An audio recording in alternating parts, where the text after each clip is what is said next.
স্পষ্ট কুফরি শোনাই 113 পৃষ্ঠায় বলছেন লেখক, হে মুসলমান ভাই সকল, এখন আমার উপায় কি? আমি তো এখন আমাকে চিনি না। বলছেন কে? পীর সাহেব বলছেন, হে মুসলমান ভাই সকল, এখন আমার উপায় কি? আমি এখন আমাকে চিনি না। আমি যে কে তাহাও জানি না। আমি কোন জাতি, মুসলমান না ইহুদি, অগ্নি পূজক, তাহাও বলিতে পারি না।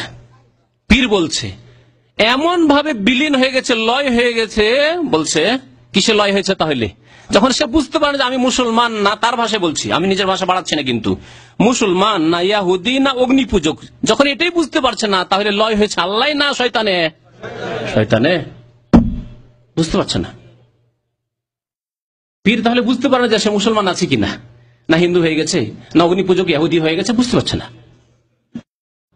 তারপরে শুনে আরো মজার কথা, আমার বাড়ি কি পশ্চিম অঞ্চলে, বাংলাদেশের পশ্চিম অঞ্চলে, রাজশাহীর দিকে, না চিটাগাঙ্গে? তারপরে পশ্চিম অঞ্চল তো অখণ্ড ভারতে পশ্চিম অঞ্চল, আবার সীমান্ত প্রদেশ, এদিকে পাকিস্তান এলাকাকে বলা হয়তো, বুঝছেন না? পশ্চিম অঞ্চল বাড়ি না পূর্ব অঞ্চলে, পানিতে না তটে, কিছুই আমি জানি না। এখন আমার শুনেন, এখন আমার মাকান হয়েছে লামাকান।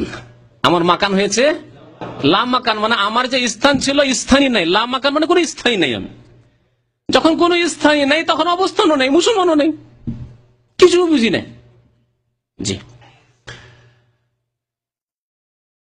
আচ্ছা। তারপর শুনেন, আমার চিহ্ন বলতে কিছু নেই, আমার জীবনও নাই, আমার শরীরও নাই, এমনকি আমার মাসুকের ইস্ক,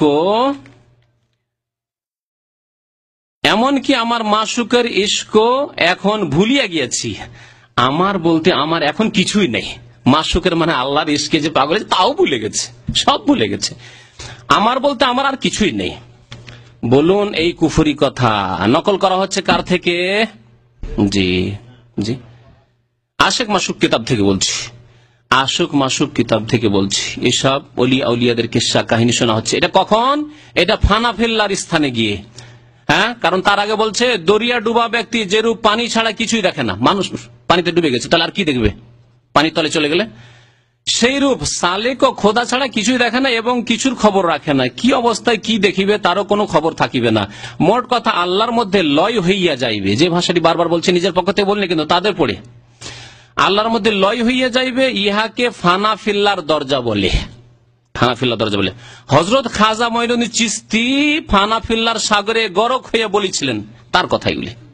তাহলে খাজা মঈনুদ্দিন চিশতি আল্লাহ না করে এইসব আকীদায় বিশ্বাসী হয় যে এখন আমি আল্লাহতে এমন ডুবে গেছি যে আমি এখন কিছু বুঝতে পারছি না যে আমি কে, আমি আবদ না মাবুদ, না আমি মুসলমান না ইহুদি না অগ্নি পূজক না খ্রিস্টান, কিছু বুঝতে পারছি না। যদি এ কথা বলে থাকে তাহলে আল্লাহর কাছে কোনো রেহাই নেই। আর যদি তিনি না বলে থাকেন, আল্লাহর কাছে এটা আশা করছি যে আল্লাহ যেন এত বড় গুমরাহিতে নিমজ্জিত না করে তাকে, তাহলে তার ক্ষেত্রে রটানো হয়েছে। এগুলি শয়তান, মানুষ শয়তান এবং জিন শয়তানের এগুলি রটনা, যা রটানো হয়েছে।